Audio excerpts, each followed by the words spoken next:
So there's been some sort of news recently circulating around Twitter where players have made claims that apparently they discovered a way to always win the coin toss through some sort of technique. And if I have learned from the last time from the Ben Edge pack, the TCG Pocket community has an abundance of copium. But what if this was real?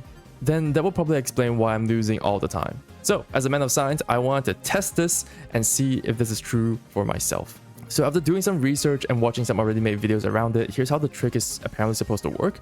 So basically, you need to hold the coin as high as you can and then flip the coin light enough so that it lands on where your active Pokemon is.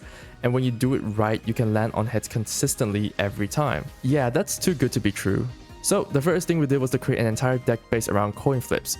Since when you flip one coin or the first coin of a 2-coin flip, there is a factor in your control where you get to determine the coin's flip height, flip speed, and rotation depending on where you release the coin and how hard you flick it upwards. Are you still with me? So for this test, we will test 40 coin flips in-game, 20 with the trick and 20 just by flicking it normally. And just to not waste anyone's time and hours, we will run this experiment on the solo missions only. We will then record the flips and compare it with each other once we are done.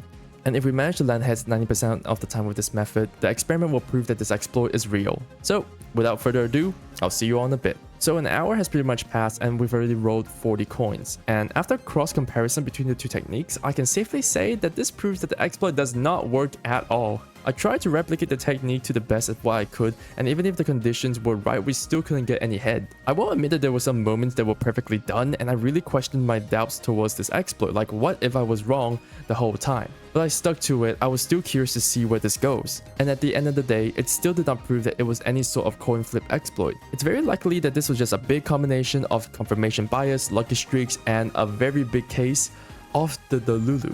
So if there's any other tests and evidence that could prove me wrong, let me know down in the comments below. I would love to hear more about it. Anyways, I'm done. I'll see you guys next time. Alright, show's over. Scram!